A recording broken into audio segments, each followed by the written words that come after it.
Hai, masih bersama saya, Mr. Z bicara.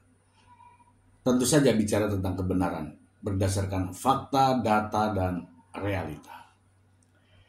Teman-teman, putusan Hakim Pengadilan Agama Jakarta Selatan telah diucapkan. Putusannya adalah Baim menuntut cerai dan itu dikabulkan. Baim menuntut hak asuh anak tidak dikabulkan. Dan Baim memberikan nafkah mut'ah, ya kalau tidak salah ya, sebesar 1 miliar rupiah. Itu adalah putusan hakim. Dan tentu saja kita hormati putusan hakim. Namun ada satu yang tidak bisa diterima oleh Paula Verhoeven, yaitu adanya kalimat bahwa ada orang ketiga dan dinyatakan terbukti. Sementara orang ketiga yang dimaksud hanya didengar di media sosial. Tidak pernah dihadirkan dalam sidang pembuktian di depan majelis hakim. Tidak pernah didengar pernyataannya sekalipun, baik di persidangan maupun di luar persidangan. Namun hakim telah memutuskan dan putusan itu menjadi kontroversial. Teman-teman, saya ingin mendengarkan sekali lagi apa yang disampaikan oleh pihak dari Pengadilan Agama Jakarta Selatan berikut ini. Kemudian selain dia menjawab ya yang pada intinya membantah dalil-dalil permohonan pemohon, juga pihak termohon juga mengajukan gugatan balik atau yang disebut dengan rekonvensi. Salah satu rekonvensinya yang diungkapkan adalah seandainya terjadi perceraian, maka dia menuntut ya tetap hak asuh anaknya, minta kepada termohon selaku ibunya. Itu yang paling utama. Kemudian yang kedua, dia menuntut nafkah madiah.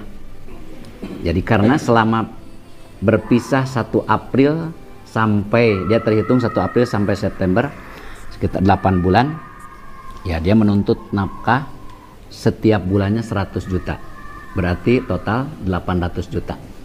Kemudian dia menuntut mut'ah sebagai istri yang akan diceraikan adalah berupa uang sejumlah 3 miliar. Ya, kemudian menuntut nafkah selama idah. Jadi kan ada masa idah 3 bulan, dia menuntut nafkah idahnya 200 juta sebulan, berarti totalnya 600 juta ya. Nah itu, selain itu juga dia menuntut ketika anaknya diminta oleh termohon, ada dia menuntut nafkah anaknya gitu ya, untuk nafkah anak. Jadi untuk 2 orang anaknya itu sejumlah 80 juta ya setiap bulannya. Selain itu juga nafkah-nafkah seperti biaya pendidikan, kemudian biaya sehari-hari, bahkan juga dia menuntut kalau contohnya nanti mobil yang dipakai oleh anaknya itu rusak, perbaikan, tapi tidak menentukan berapa jumlahnya, termasuk perbaikan rumah. Nah, jadi selain dia menjawab, juga menuntut, itu salah satu tuntutannya. Kemudian majelis hakim semua telah mempertimbangkan, dan dalam proses persidangan ternyata dalil-dalil yang disampaikan oleh pemohon tentang adanya perselisihan dan pertengkaran dalam rumah tangga pemohon dan termohon itu dinyatakan oleh majelis hakim terbukti. Maka dengan demikian gugatannya atau permohonan pemohon itu dikabulkan. Ya. Berkaitan dengan tentang adanya pihak ketiga. Ya. Juga di dalam persidangan majelis hakim juga menyatakan itu terbukti. Sehingga dengan adanya pihak ketiga yang kita tahu di media. Kami tidak bisa menyebutkan nama aslinya karena ini kan perkara belum inkrah ya. Jadi yang inisial NS itu majelis hakim menyatakan itu terbukti, sehingga dengan terbuktinya adanya pihak ketiga dalam rumah tangga pemohon dan termohon, dalam hal ini antara termohon dengan pihak ketiga tersebut, maka pihak termohon dinyatakan sebagai istri yang nusuz. Istri nusuz itu artinya istri yang durhaka kepada suami. Ya, yang tadi dalam bahasanya melalaikan kewajiban, kemudian yang akhirnya tidak menjaga kehormatan sebagai istri, bahkan juga kalau bahasa isinya mengkhianati hubungan suci antara suami istri itu. Nah, itu yang fakta-fakta di persidangan yang terbukti. Oleh karena itu maka dengan dinyatakannya termohon sebagai istri yang nusuz, maka hak-hak sebagai istri. Nah, putusan cerai mungkin tidak ada masalah bagi Paula Verhoeven. Namanya juga takdir ya. Mungkin Paula menerima tentang perceraian ini. Yang jadi masalah adalah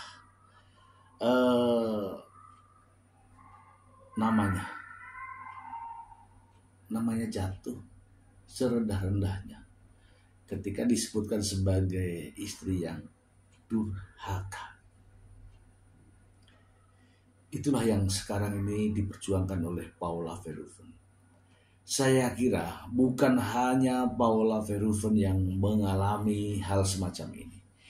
Banyak orang-orang lain, perempuan-perempuan lain, para ibu-ibu lain yang mungkin saja mengalami hal serupa. Dan baru Paula Verhoeven lah yang berani menyatakan banding, berani menyuarakannya, karena ini demi nama baik, harkat dan martabat dirinya sebagai seorang perempuan dan juga sebagai seorang ibu. Teman-teman, selain putusan-putusan itu, yang menjadi bingung adalah, coba teman-teman sikapi ini. Bagaimana putusan hakim ketika Paula Verhoeven dinyatakan terbukti, namun masih diberikan kesempatan untuk mengasuh anak 50%. Ini antara ya dan tidak jadinya. Jangan berpikir bahwa kan anak, bukan itu. Bukan itu. Masalahnya adalah aturan jelas.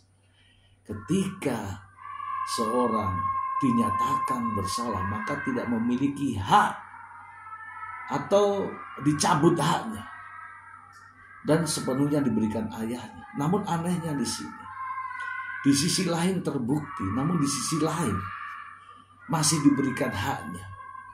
Aneh kan? Aneh. Dan lagi pula bagaimana pola pengasuhan ketika tidak 100%? Ya, 2 minggu di Paula Verhoeven ajarkan begini. Paula Verhoeven cara membina anak, cara mengasuh anak begini, begono dan begitu. Namun 2 minggu kemudian dibawa ke ayahnya dengan pola asuh yang berbeda. Begono, begini, begunu, dan lain-lain. Bagaimana anak ini jadi bisa fokus untuk menghadapi pola pengasuhan? Ini hal yang sulit diterima. Coba teman-teman bayangkan, bagaimana kira-kira adaptasi anak ini hari ini berada di sini dengan pola asuh yang sedemikian rupa. 2 minggu kemudian setelah ditata, kemudian masuklah di pola asuh yang berbeda, yang tentu saja memiliki cara dan strategi yang berbeda. Lalu bagaimana emosi psikologis anak dengan 2 minggu yang berbeda, kemudian diganti dengan 2 minggu yang berbeda. Ini juga masih menjadi sesuatu yang ngambang ya bahasanya. Tidak baku. Mendingan tidak diberi sekalian atau diserahkan kepada salah satu sekalian supaya pembinaan itu jelas. Pembinaan terhadap anak itu semakin jelas. Bener nih ya. Katakanlah ini saya kasih tahu nih. Hari ini berada di kandang macan. Oke. Pasti takut kan? Hari ini berada di kandang gajah. Bagaimana menyikapi 2 lingkungan adaptasi yang berbeda? Ini menjadi sebuah perbincangan. Bahkan bisa juga dilakukan penelitian ini. Bagaimana pola asuh yang berbeda terhadap anak masih di bawah umur. Itu terkait dengan pola asuh anak. Kan diasuh secara bersama-sama. Tetapi dengan karakter yang berbeda. Yang kedua, mengenai nafkah, kalau nggak salah ya. Nafkah itu diberikan sebagai kenang-kenangan itu 1 miliar. Untuk Paula Verhoeven. Kira-kira begini, Baim Wong itu memiliki kekayaan yang bisa saya katakan ratusan miliar, bahkan bisa mencapai triliunan. Untuk kenang-kenangan kepada istrinya yang tidak akan lagi dia terima hanya sebesar 1 miliar. Kira-kira masuk akal atau tidak? Sementara pengabdian Paula Verhoeven selama ini sudah total ya, membantu, memberikan dorongan motivasi kepada suaminya atau mantan suaminya sehingga ia mendapatkan penghasilan yang sangat luar biasa. Mengapa hanya diberikan 1 miliar? Ini putusan hakim. Dan putusan hakim pasti dipengaruhi oleh sesuatu yang membuat hakim mengambil keputusan itu. Nah, bisa saja sebenarnya kita curiga siapa yang memberi masukan dengan permintaan 3 miliar namun hanya diberikan 1 miliar. Apa gara-gara dinyatakan terbukti? Sedangkan pernyataan terbukti saja masih debatable.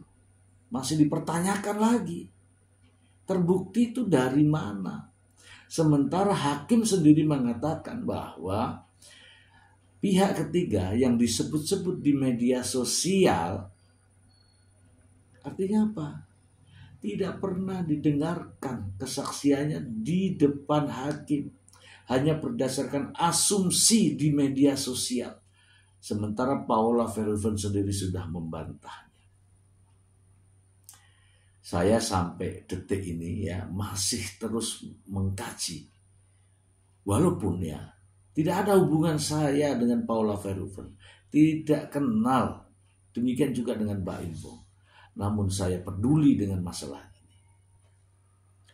Paula Verhoeven dinyatakan bersalah. Bersalah karena ada pihak ketiga. Padahal pembuktiannya tidak ada. Dan sekarang ini Paula Verhoeven berjuang untuk memulihkan nama baik. Nama baik itu penting teman-teman. Karena Paula Verhoeven seorang public figure.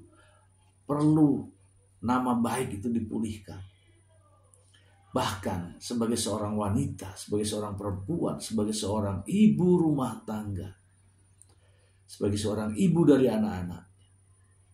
Dia merasa bahwa harkat dan martabatnya telah dijatuhkan sejatuh-jatuhnya.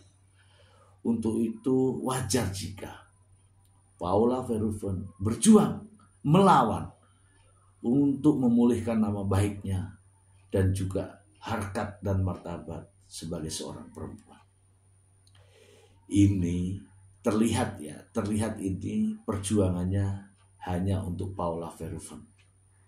Padahal sejatinya perjuangan ini untuk para perempuan-perempuan, para ibu-ibu yang ada di Indonesia untuk masa yang akan datang. Itu dari saya. Semoga bermanfaat. Saya mendukung Paula Verhoeven. Terima kasih.